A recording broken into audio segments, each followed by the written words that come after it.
Bueno, muy buenas tardes a todos, ¿cómo están? Mi nombre es Rocío González, yo soy miembro del equipo de Remora y estoy aquí para hacer el webinar Economía Circular y Salud Planetaria, eh, un tema apasionante, ambos temas, y el webinar básicamente va a tratar de qué son estos conceptos de economía circular y salud planetaria y cómo se relacionan ambos conceptos entre sí. Pero antes de empezar, para hacer un pequeño contexto de esta charla, este webinar surge a partir de nuestra campaña de crowdfunding. Fue una campaña de recaudación de fondos que hicimos para poder financiar la fabricación de nuestra silla 7 colores, nuestra silla de posicionamiento para bebés de rehabilitación. Así que para los que estén escuchando este webinar y viendo este webinar, obviamente, primero que todo, partir de las gracias por no haberse quedado sentados y habernos ayudado a llegar casi a la meta. No la cumplimos al 100%, pero pasamos el 70%, que era una meta muy, muy ambiciosa, así que estamos felices con los resultados. Y aquí les dejo el collage que mañana vamos a estar subiendo a redes sociales también, donde pueden ver a muchas, no todas, lamentablemente, pero muchas de las personas que hicieron posible llegar a esa meta. Así que muchísimas gracias y ahora sí ya entramos de lleno a la presentación. Bueno, para empezar, les traje esta gráfica que es, a mi parecer, es muy interesante, que muestra la evolución o como un poco de los últimos 100.000 años hasta el presente de la Tierra, y con ello obviamente de los seres que la habitamos. Y si se fijan, los últimos 90.000 años, o sea, hasta por acá, fue una época de muchísimas altos y bajos y oscilaciones de temperatura a lo largo de la historia del planeta Tierra. Pero en los últimos 10.000 años se alcanzó una estabilidad climática, una estabilidad de la temperatura, bueno, relativa estabilidad, que son considerados los 10.000 años de gracia de la humanidad, que también es conocido como era geológica del Holoceno, donde gracias a esta estabilidad climática, alcanzada en el fondo de manera natural, fue que pudimos desarrollarnos como humanidad. El desarrollo humano se concentra en el Holoceno. Y vamos a ver que esta estabilidad climática que fue clave para el desarrollo humano en el Holoceno es justamente lo que estamos poniendo muy en juego hoy día con los modelos económicos que tenemos en la actualidad. Vamos a verlo un poquito más adelante en detalle, pero quería que se entendiera cómo se ve gráficamente este periodo de estabilidad que permitió el desarrollo de la humanidad y de la vida como la conocemos hoy en día. Dentro de este periodo de desarrollo, obviamente tenemos dentro de muchos otros, la revolución industrial, ¿cierto? Que es una época particularmente importante porque fue donde los seres humanos pasamos de producir todo a pequeña escala, ¿cierto? De manera súper manual, a una producción en serie que permitió alcanzar límites de crecimiento sin precedentes. Hasta esa fecha, en general, la población humana no había crecido tanto, no habíamos impactado tanto el planeta como fue, en el fondo, desde la revolución industrial, que marca un antes y un después muy, muy claro. Y esto tiene mucho que ver con el modelo económico que subyace la revolución industrial, un modelo económico lineal, que en el fondo, ¿qué es lo que hemos hecho hasta ahora? Es que lo que hacemos es extraer materia prima de la naturaleza, ¿cierto? Producir, consumir y luego desechar. Y esto, la revolución industrial, se llevó a escalas, como les decía antes, sin precedentes, ¿cierto? Y un claro ejemplo, traje un ejemplo muy, muy básico, es, por ejemplo, cómo extraemos materia, en este caso madera, materia prima de la naturaleza, producimos los vasos de café con el manguito de cartón, ¿cierto? Después luego los consumimos y finalmente los desechamos, en este modelo económico lineal. Pero ¿cuál es el problema con este modelo económico? Esta foto la tomó la tripulación del Apolo 8 en 1968. Ellos no llegaron a la Luna, pero sí la orbitaron y hicieron una transmisión del viaje. Y fue la primera vez que las personas que estaban en la Tierra pudieron verse a sí mismos desde el espacio. Es la primera vez que en el fondo la humanidad pudo mirar el planeta Tierra desde afuera. ¿Y qué fue lo que vimos en el fondo? Un planeta finito, con límites claramente definidos, que no era esta sensación de un planeta infinito en que podíamos sacar y sacar y sacar recursos y desechar y desechar y desechar sin tener ninguna repercusión, porque tenemos un planeta finito. Entonces, considerando este modelo económico, hasta el momento lo que hemos hecho es tomar este planeta, de nuevo, con recursos limitados, abrir una llave y extraer justo extraer y extraer recursos, ¿cierto? Como si no se fueran a acabar nunca. Y extraemos materia prima, ¿cierto? Producimos, consumimos y luego desechamos.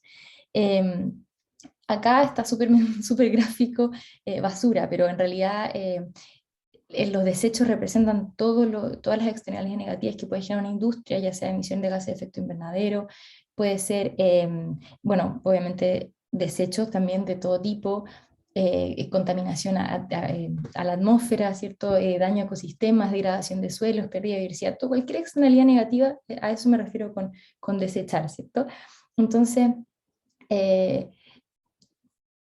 tenemos un planeta que no tiene recursos ilimitados y no tiene la capacidad infinita también de recibir estos desechos. Entonces, claramente estamos frente a un modelo económico que no está siendo sostenible en el tiempo eh, frente a este planeta que es limitado.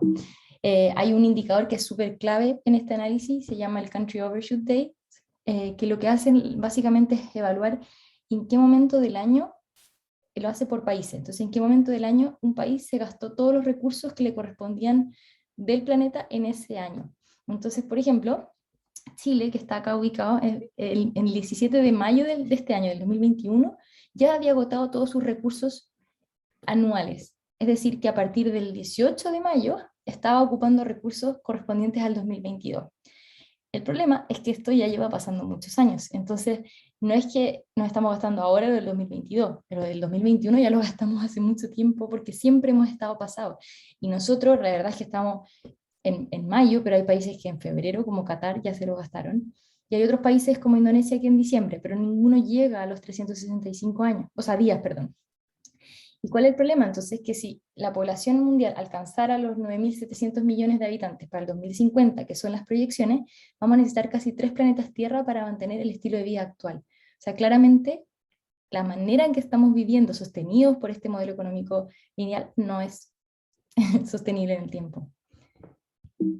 Y bueno, justamente en base a eso, un científico sueco, Johan Rockström, estudió, junto a otro científico también, fue un grupo de científicos en realidad, estudiaron y concentraron un montón de información y datos y llegaron a la conclusión de que la Tierra tiene 9 límites planetarios, que ellos los definieron en este esquema, son la crisis climática, la acidificación de los océanos, el agujero de ozono, el uso de fertilizantes que lo dividen en ciclo de nitrógeno y de fósforo, el uso del agua, la deforestación y otros cambios de uso del suelo, la pérdida de la diversidad, la contaminación de partículas de la atmósfera y la contaminación química.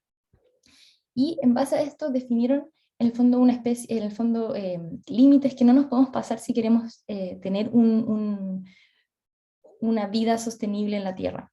Y lamentablemente en su análisis vieron que ya estábamos pasados en 4 de estos 9 límites: la pérdida de la diversidad, el uso de fertilizantes, específicamente el de nitrógeno, pero el del fósforo está a punto de pasarse, la crisis climática, y acá no se nota mucho en la imagen, pero también la deforestación y otros cambios del uso del suelo, también ya estamos pasados en ese límite. Lo que entonces, de nuevo, muy relevante porque no solamente lo vemos, este es una especie de otro modelo que también nos está indicando lo mismo: nuestro modelo económico actual no es sostenible en el tiempo. Bueno, y todos estos efectos, o en realidad todo este estilo de vida insostenible ya está teniendo muchísimos efectos en la salud de las personas. Eh, Acá hay un esquema de una charla brillante hecha por Courtney Howard, una urgencióloga canadiense, que se llama Healthy Planet, Healthy People. Si después a alguien le interesa, ahí abajo está abajito está la referencia, las buscan en YouTube y van a encontrar la charla. Y ella lo que plantea en este esquema bien ilustrativo son riesgos inmediatos y directos, riesgos indirectos y riesgos asociados al flujo de refugiados ambientales, producto de los cambios que ya está sufriendo el planeta, porque nosotros tenemos este estilo de vida que supera el límite planetario y que, como les dije, es insostenible. Entonces, empieza ella con el aumento de temperatura que genera sequías, y esto a su vez genera una propensión a ver, bueno, aumentos de temperatura obviamente, y que empiezan a aparecer incendios forestales.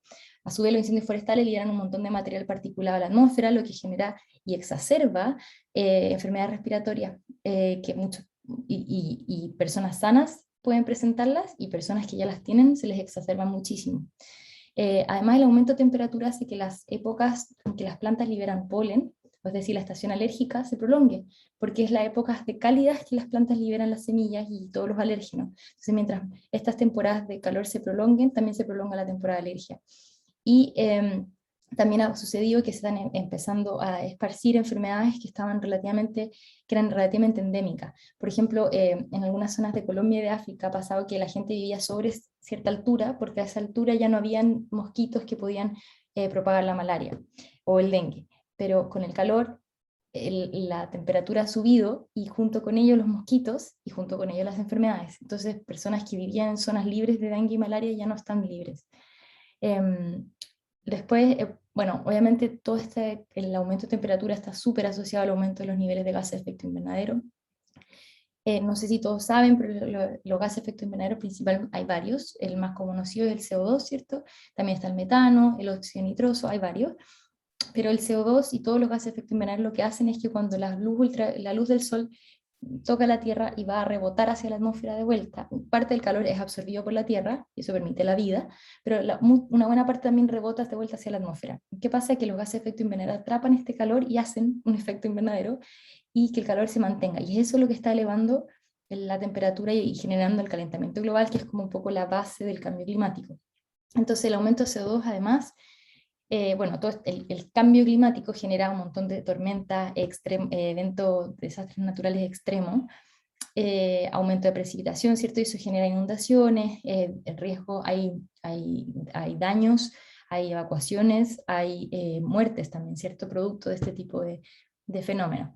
Además, el aumento de CO2, un buen buffer que absorbe mucho CO2 en nuestro planeta es el mar. El mar tiene una capacidad muy importante de absorber calor y CO2, lo que ha sido muy bueno porque logró mantener por harto tiempo la estabilidad de la temperatura, ya no lo logra, pero por un buen tiempo. Pero el problema es que eso calentó el agua, los océanos, aumentó la temperatura y aumentó la acidez, lo que ha producido un daño importante a los ecosistemas marinos y con eso disminución de la pesca, que tiene impacto en la parte nutricional, porque hay muchas personas que por trabajo y para alimentarse dependen de la pesca. Bueno, también el aumento de temperatura genera derretimiento de los hielos, lo que produce un aumento del nivel del mar, ¿cierto? Más indirecto es que todos los gases de efecto invernadero, sobre todo el CO2, generan un crecimiento más acelerado de los cultivos, pero que son más pobres nutricionalmente. Por ende, las personas que ya tenían situaciones de desnutrición, esto se va a mantener y empeorar incluso la situación, porque en el fondo la comida cada vez va a ser más pobre nutricionalmente. Entonces, si tomamos esto, o sea, si yo vivo en una zona en que los cultivos ya no son tan nutricionalmente ricos, o hay sequía, o se me inundó el lugar donde vivía, o porque subió el nivel del mar, o porque pasó algún evento climático, esto va a generar desplazamiento de poblaciones. Lo que hace también pérdidas de las casas y eso genera estrés postraumático. Y finalmente toda esta situación de tensión y de desplazamiento de poblaciones puede llevar al conflicto y la guerra. La guerra civil en Siria es un claro ejemplo de eso. En Siria, que hay mucha pluriculturalidad dentro del país, pasó que por sequías importantes mucha gente tuvo que emigrar a la capital y en la capital se juntaron muchas culturas que generalmente no convivían y eso fue una de las causas desencadenantes de la guerra civil. No es la única, pero sí influyó de manera muy importante esto de los refugiados ambientales. Entonces, ahora lo que vamos a hacer es ver algunos ejemplos de esto aplicado a Chile, ver cómo esto ya se está manifestando en Chile en varios de los elementos. No vamos a ver todos, porque son muchos, pero vamos a ver algunos ejemplos. Primero, del aumento de temperatura. Este es un gráfico sacado del Instituto NOAA del Reino Unido. Si se fijan, el aumento de temperatura es drástico en los últimos 120 años. Y este gráfico sacado de la NASA, esta es la temperatura antártica, eso sí, pero muestra cómo claramente hay una relación entre el aumento del CO2 y seguido del aumento de temperatura. Entonces no podemos desligar que esto está siendo un calentamiento global producto del aumento de gases de efecto invernadero. Otro ejemplo, bueno, perdón, el aumento de temperatura, ¿cierto? Una de las cosas que veíamos, lo veíamos acá, es que el aumento de temperatura lleva a sequías y a incendios forestales, ¿cierto?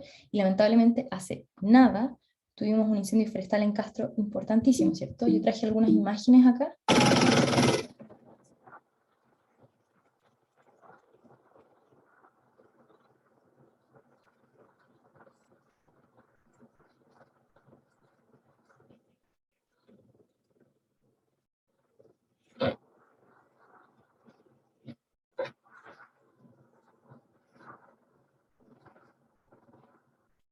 son imágenes realmente impactantes. Yo creo que a lo mejor a más de uno las vio también en redes sociales, en WhatsApp, pero es producto de un incendio forestal que dejó más de 100 viviendas quemadas. 143 fue el último catastro, por un incendio forestal que se expandió, que se extendió. Chiloé hace mucho rato que ya tiene temporadas de incendios forestales habituales, y este claramente fue un poco más adelantado y además se salió de control y llegó y afectó bueno, más de 100 viviendas, lo que hace que haya desplazamiento, lo mismo que hablábamos, cierto desplazamiento eh, de este flujo de refugiados ambientales, pero también se liberó un montón de material particulado a la atmósfera, de CO2, de otros gases de efecto invernadero. Entonces, los incendios forestales son realmente muy, muy, muy nocivos y tienen un impacto muy importante, mucho más allá del que quizás podemos llegar a ver. Esta tabla, perdonen la fuente de Wikipedia, pero me pareció súper interesante y esclarecedora también, son todos los aluviones que se han producido en Chile entre 1930 y este año, a enero de este año, en realidad no todo este año, solo en enero del 2021. Y es súper interesante, bueno, o sea, es impactante ver cómo han aumentado en frecuencia, que también tiene mucha relación con estos eventos climáticos más extremos, lluvias más intensas, cuando llueve más intenso, y si no se generan periodos de sequía. Entonces, si se fijan, en 1930 hubo uno y después no hubo ninguno de hasta 10 años después. Luego se salta a 25 años después casi a 10, y así vamos, pero en general no había más de uno o dos por año. Pero ya llegando más cercano a lo que estamos ahora, si se fijan, se empezó a repetir 2012, luego 2017 tuvimos 4, y solo en enero, perdón, y acá en el fondo tuvimos varios en enero del 2021. Entonces se empieza a aumentar la frecuencia de este tipo de eventos. Y el último ejemplo que les traía de Serna Pesca, ¿se acuerdan que en el fondo el CO2, gran parte del CO2 es capturado por el océano? Entonces esto acidifica el océano también, y eso altera los ecosistemas. Y acá se ve muy gráficamente cómo ha disminuido la población de peces, o bueno, o al menos por lo menos las que estaban pescando en ese momento. Si se fijan, desembarque en toneladas de peces, el 2007 fue de más de 4 millones de toneladas de peces, perdón, y el 2017 solo 2 millones y medio. Entonces, tenemos una disminución de la pesca también. Esto es súper relevante porque muchas comunidades dependen de la pesca para el trabajo, para alimentarse como principal fuente de proteína. Entonces es súper relevante también eso para la salud de las poblaciones. Entonces, con todo esto en consideración, ya el 2009 el Lancet había anunciado, el Lancet es una revista médica muy prestigiosa, había anunciado que el cambio climático es la amenaza a la salud global de las personas más importantes del siglo XXI. Y es aquí entonces donde entra en juego la salud planetaria. A partir de este concepto de que, si se fijan, la salud de las personas no podemos separarla de la salud del planeta, no podemos tener personas sanas en un planeta enfermo. Entonces la salud planetaria nace como un relativamente nuevo campo de estudio interdisciplinario que se enfoca en investigar y evaluar cómo los impactos que los seres humanos hemos generado en el medio ambiente están impactando la salud de las personas y los ecosistemas de los cuales dependemos. En eso se enfoca la salud planetaria. Entonces estudia de nuevo cómo estos efectos antropogénicos, como son la contaminación global, el cambio climático, la pérdida de la biodiversidad, la alteración de los ciclos biogeoquímicos, el uso de la tierra y la escasez de recursos, afectan la salud de las personas. Porque todo esto tiene repercusiones, es decir, pasarnos de los límites planetarios no es gratis. Tener un modelo económico lineal que no es sostenible tampoco es gratis. Y la salud, entonces, todos estos efectos antropogénicos obviamente van a repercutir en la calidad del aire, la calidad del agua, la calidad de los alimentos, la exposición a enfermedades nuevas. El coronavirus tiene mucho que ver con un desequilibrio también, y la salud planetaria, como la visión de la salud planetaria en el fondo, es porque si ustedes, todos los ecosistemas tienen virus y bacterias, eso es parte normal y natural de los ecosistemas, parte del equilibrio. Pero si nosotros vamos y nos deforestamos un bosque entero, los virus y bacterias que ahí habitan se van a quedar sin huésped y van a buscar uno nuevo. ¿Y cuál es la especie más abundante de todas en el mundo? Son los seres humanos. Entonces, probablemente nosotros vamos a ser el huésped de muchas enfermedades nuevas si es que seguimos rompiendo este equilibrio, estos equilibrios ecosistémicos que ya existen. Bueno, obviamente también va a repercutir en los desastres socioambientales, como veíamos, los aluviones, los incendios forestales y la escasez de recursos también.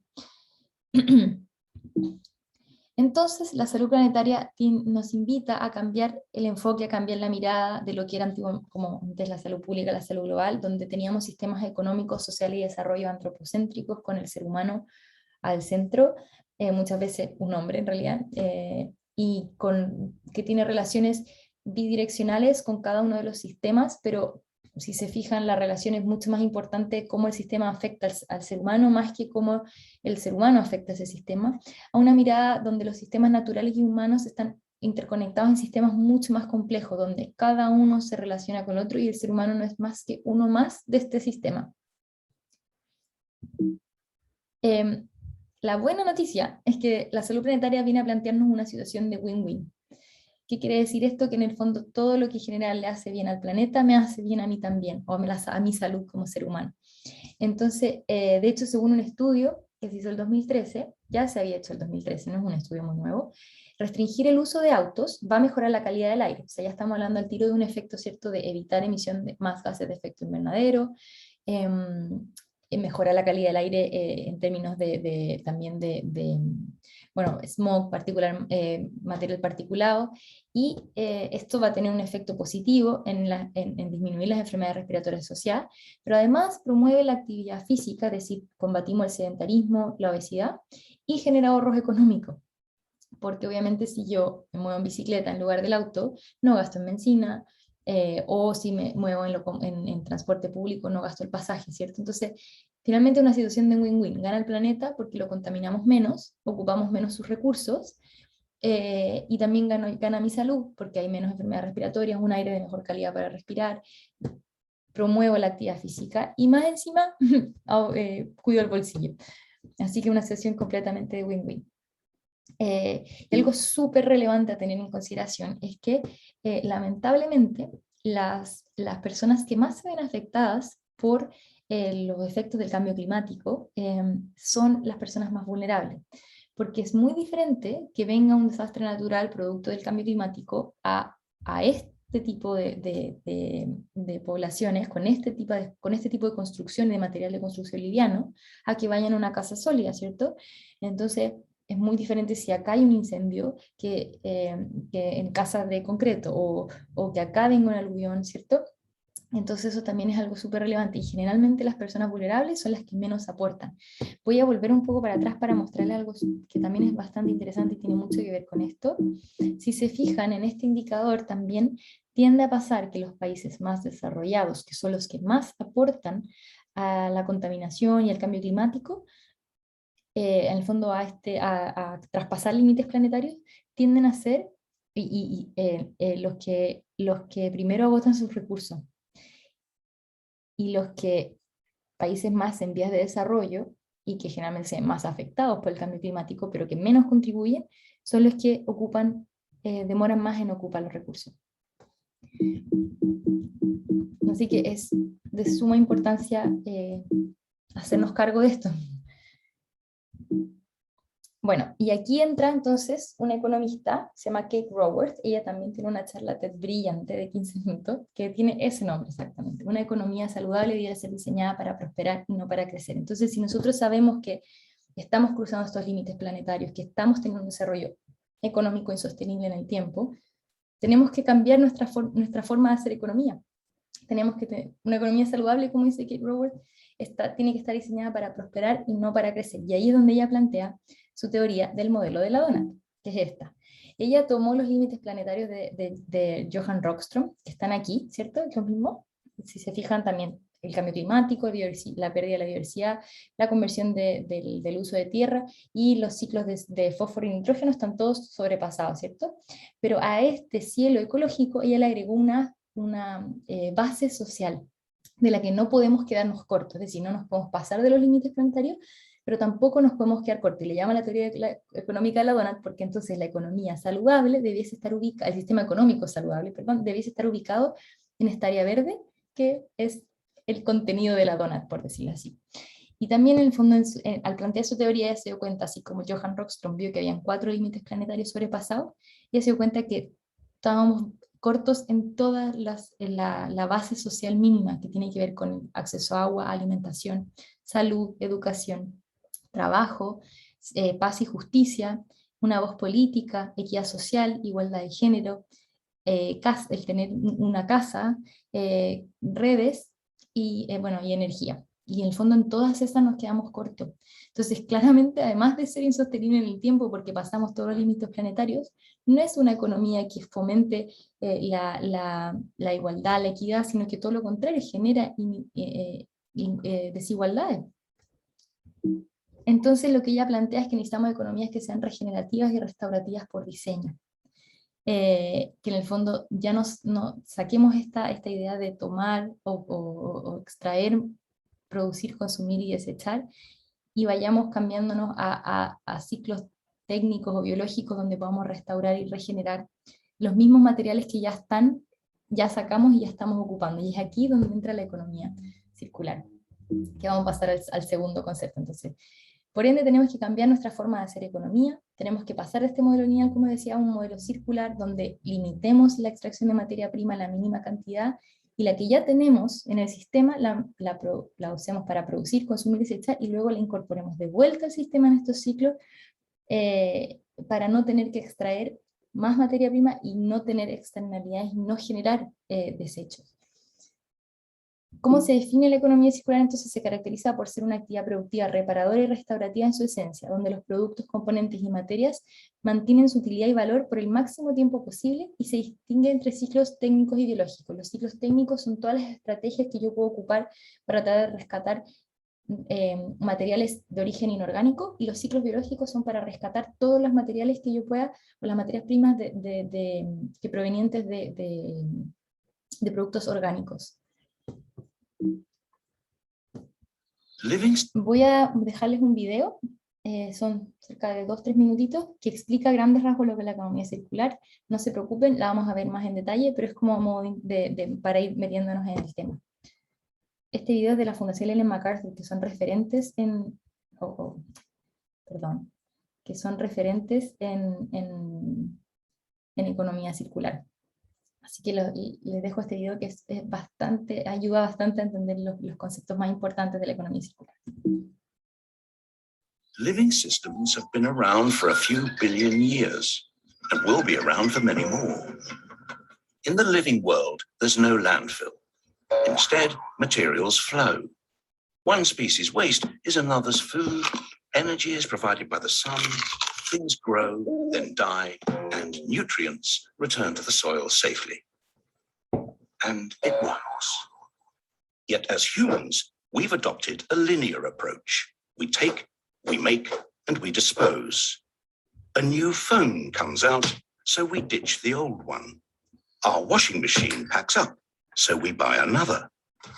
Each time we do this, we're eating into a finite supply of resources and often producing toxic waste. It simply can't work long term.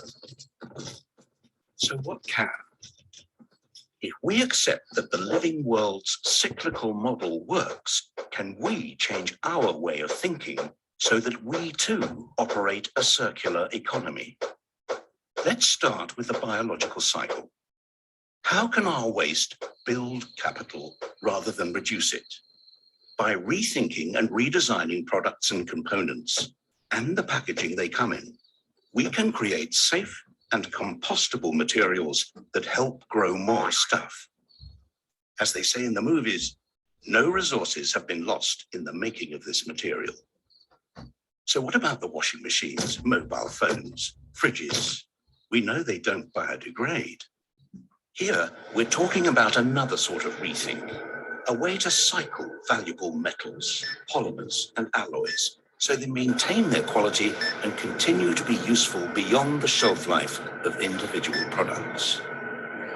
What if the goods of today became the resources of tomorrow?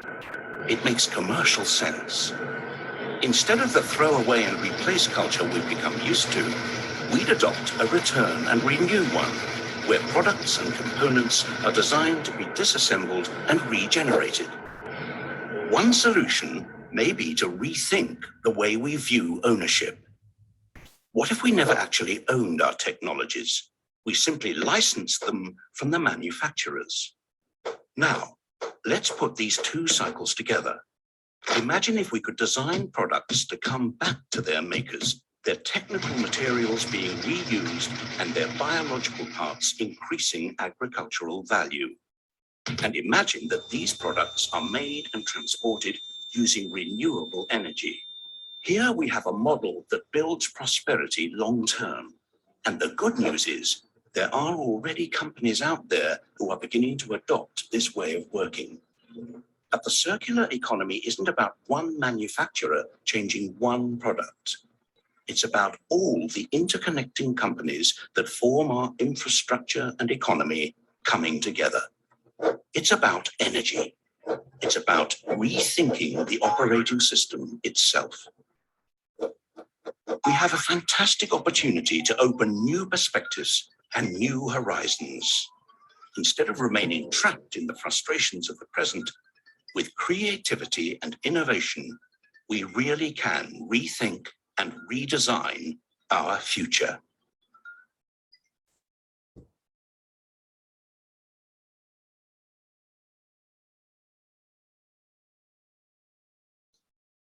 Bueno, espero que les haya gustado el video y lo hayan encontrado ilustrativo.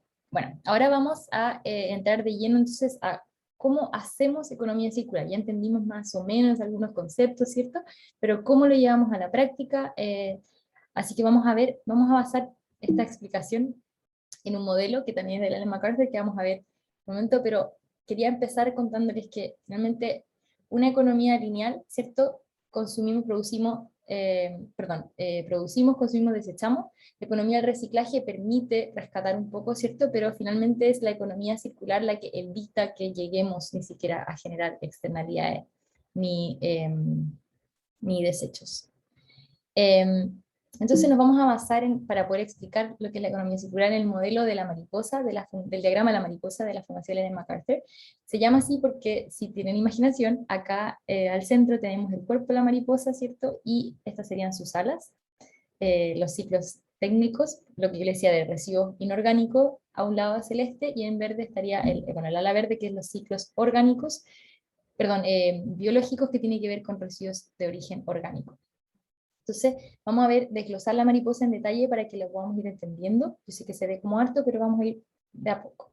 Entonces, lo primero que tienen que saber es que en esta economía circular, en esta mariposa, tenemos escondida una economía lineal, ¿cierto? Donde tenemos la extracción de materia prima con fabricantes de piezas, de productos, y luego, al fondo, lo que es consumo y el desecho. Pero ya parte con distintas suposiciones que la economía lineal. Por eso es como una economía lineal disfrazada, pero claramente tenemos diferencias importantes. La primera es que partimos de la suposición de que tenemos materiales finitos, no infinitos como la economía lineal. Para los procesos se intenta ocupar energías renovables, lo que también hace que los procesos sean limpios y no generen externalidades, el mismo proceso no genera externalidades negativas. Entonces, luego estos recursos pasan a fabricantes de piezas, a fabricantes de productos y a prestadores de servicios. Este es un concepto también diferente que se veía en el video.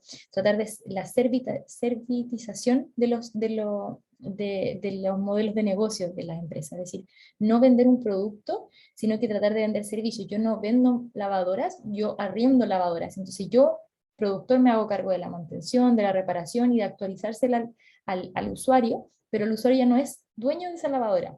Entonces son prestadores de servicio. Y ahí también hace la distinción entonces acá en la fase del uso entre consumidor y usuario. Consumidor es el que consume un producto o un servicio, y usuario es el que lo usa.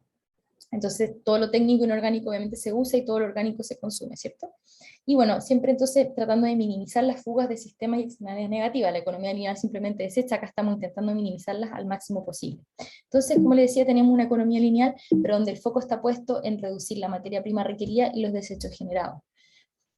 Ahora, vamos a ir yo les comentaba que las alas de la mariposa son ciclos técnicos y biológicos, es decir, para que se entienda bien, son estrategias que nos permiten mantener circulando los recursos que ya sacamos de la naturaleza, pero mantenerlos circulando la mayor cantidad de tiempo posible para no tener que sacar nuevos recursos ni generar desechos. Entonces, el ala celeste es todo lo que es inorgánico, son ciclos técnicos, son las famosas Rs, y el lado biológico tiene que ver con todos los ciclos de materia orgánica que también podemos intentar rescatar y volver de manera segura a la naturaleza.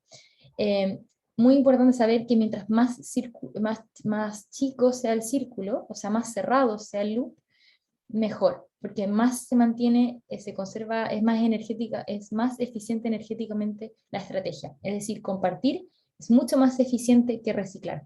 Los vamos a ver ahora en detalle. Entonces nos vamos a ir al ciclo técnico y vamos a partir con lo que qué quiere decir compartir o mantener y prolongar como una primera estrategia. La estrategia de compartir es muy interesante, ha ido saliendo cada vez más cómodo de los negocios y en el fondo tiene que ver con que, acá les traje el ejemplo de auto, hay varios más, pero tiene que ver con compartir, literal, compartir productos y servicios. Entonces, las empresas auto, y hay varios de este tipo de car sharing, se dieron cuenta que los autos pasaban el 92%, si no me equivoco, del tiempo estacionados. Entonces, la verdad es que es solo un 8% que lo ocupamos. Entonces no tiene mucho sentido que un auto sea de una sola persona si se va a ocupar tan poco. Entonces lo que ellos pensaron fue ofrecer un servicio. Entonces las personas no son dueños del auto, simplemente lo ocupan por minuto. Entonces se paga un servicio, pero no se hacen cargo de las mantenciones, de las revisiones técnicas, de echarle benzina, bueno, solo si te subiste al auto y te tocó, pero en el fondo este concepto de compartir hace que se ocupe mucho más eficientemente el producto. Entonces le alargamos, prolongamos su vida útil, o sea, más que prolongar su vida útil, es el tiempo que sea útil ese material se va a estar ocupando. Entonces maximizamos el uso que se le da a ese producto puntualmente. Entonces, tiene que ver con compartir. Y mantener, prolongar, tiene que ver con reparar. Hay empresas entonces que cada vez se están enfocando más en repararlas, y para que esto lo que ayuda es prolongar la vida útil de objeto. Entonces, Patagonia sacó toda una línea que se llama OneWare, que lo que hacen es, en el fondo, te reciben tus prendas de vuelta y te las reparan y te las vuelven a pasar. Entonces, si se fijan, ambas estrategias van de usuario a usuario. El loop es el más cerrado posible y va de usuario a usuario, y entonces están estas dos estrategias planteadas, el compartir y el mantener, prolongar a través de la reparación. Luego viene reutilizar y redistribuir, que si se fijan vamos de usuario y volvemos a prestador de servicio, no tenemos que volver tan arriba en la cadena, volvemos a prestador de servicio, entonces también nos ahorramos estos pasos de acá. Y acá les traigo el ejemplo de Algramo, una empresa, un startup chileno que le ha ido increíble. Lo que ellos hicieron fue, tienen la venta de productos de limpieza, pero por medio de dispensadores móviles. Entonces ponen estos carritos y uno va y rellena su botella de detergente en los carritos. Entonces no generas el desecho del envase, ¿cierto? Lo compras una vez y después solo lo vas rellenando, entonces también hay ahorro para la persona, y estamos reutilizando y redistribuyendo. Después, en lo que es reacondicionar y remanufacturar, hay una pequeña diferencia. Acá obviamente vamos de usuario a fabricante de productos, todavía no a piezas, no hemos llegado a piezas. Y reacondicionar, la diferencia con remanufacturar es que cuando yo reacondiciono, tomo un objeto que tiene algunas fallas, pero a ese mismo objeto le cambio algunas cosas, algunas piezas que quizás fallaron o que estaban en mal estado, y queda como nuevo. Entonces se vende como nuevo. Y remanufacturar quiere decir que de este objeto yo saqué algunas piezas, de este otro saqué otras, de este otro saqué otras, las junté y hice un producto nuevo que también es con calidad como si estuviera nuevo, pero es a partir de piezas usadas que estaban en buenas condiciones. Acá traje el ejemplo de Refone, que también son startup chilenas, si no me equivoco, pero es chileno, que también les ha ido muy bien, y lo que están haciendo es reacondicionando teléfonos celulares. Entonces uno los puede comprar en calidad de nuevos, con garantía, pero son a partir de teléfonos usados. Y finalmente, en la estrategia más conocida, que es reciclar, traje el ejemplo de Cositex, es una empresa también chilena, Economía Circular Textil se llama, y lo que ellos hicieron fue tratar de dar una solución a los residuos de la industria textil, del fast fashion, que es la segunda industria más contaminante del mundo. Y lo que están haciendo es que cuando la ropa, ellos intentan rescatar la ropa, reciben ropa usada, o sea, ropa usada, y si está en buenas condiciones la revenden, pero cuando está en muy mal estado, lo que ellos hacen es separar por color y pasar por un proceso en que trituran la ropa, generan una especie como de relleno, y que después eso pasa por una máquina que lo va hilando y lo convierte en estilado, que de hecho se ocupa como lana para tejer. Tienen muchísimos colores y también les ha ido súper bien con su producto. Así que ese es como el ciclo técnico, las estrategias que se pueden encontrar. Si se fijan, claramente mientras más abierto sea el loop, más energía requerimos, porque volvemos a una parte una parte más arriba de la cadena. Entonces requiere de más procesos hacia abajo para poder volver a llegar al usuario. En el caso del ciclo biológico, que es el que vamos a ver ahora, partimos con las cascadas, que tiene que ver con mantener circulando la mayor cantidad de tiempo posible los recursos. Acá traje también de Ecositex un ejemplo con el eco relleno. Estos rellenos, que cuando son de algodón, el algodón es orgánico, ¿cierto? Entonces, lo que se puede hacer es que, por ejemplo, primero ya yo ocupé la polera, luego lo convertí en este relleno, luego si ese relleno yo ya no lo necesito más o no lo quiero ocupar, se puede aplastar y poner para separar como aislante térmico, y así se le pueden tratar de dar como la mayor cantidad de usos antes de desecharlo. La extracción de materia prima bioquímica es un proceso, bueno, como le dice su nombre, mucho más químico, pero permite extraer productos que nos permiten fabricar otros. Por ejemplo, no sé si han escuchado hablar del plástico en base a ácido poliláctico, se produce de esta manera, en el fondo con extracción de materia prima bioquímica. Ese plástico se ocupa para algunos envases, para impresión 3D, tiene en el fondo su base en el almidón de maíz a través de este tipo de proceso. Luego tenemos la digestión anaeróbica. La digestión anaeróbica es en condiciones en que no hay oxígeno, entonces se libera gas, biogás, y ese biogás se puede ocupar para otros procesos de industria, como gas en las cocinas de algunas casas, también tiene en el fondo hartos usos que se le puede dar. Luego tenemos el compostaje, que se habla mucho de regeneración, en la que hay una digestión aeróbica, en presencia de oxígeno, ya sea a través de bacterias y gusanos. Hay vermicompostaje y compostaje, vermicompostaje con lombrices, y lo que hacen es que se digiere y en el fondo se devuelve, las bacterias y los gusanos lo que hacen es digerir la materia orgánica y la devuelven de manera segura a la tierra. Finalmente, si se fijan todos los ciclos, lo que busca el ciclo biológico es poder devolver a la naturaleza de manera segura la materia prima que se extrajo. Y eso en el fondo tiene que ver también en ámbitos de recolección agrícola. Está ahí todo eso incluido. ¿Y por qué es importante cambiar una economía circular? Volviendo un poco a lo que era el cambio climático, porque la economía circular viene, como dice la Fundación Ellen MacArthur, a completar la película, por decirlo así. Cuando se ha planteado tratar de llegar a emisiones cero, ¿cierto? Como para poder frenar el cambio climático, se estudió y se dieron cuenta de que efectivamente si nosotros cambiábamos todas nuestras energías en este momento por energías renovables, íbamos a poder reducir nuestras emisiones de carbono en un 55%, pero hay un 45% que solo con reducir las energías no lo vamos a lograr. Y eso tiene que ver con la generación o la producción, valga la redundancia, de productos, está en los productos.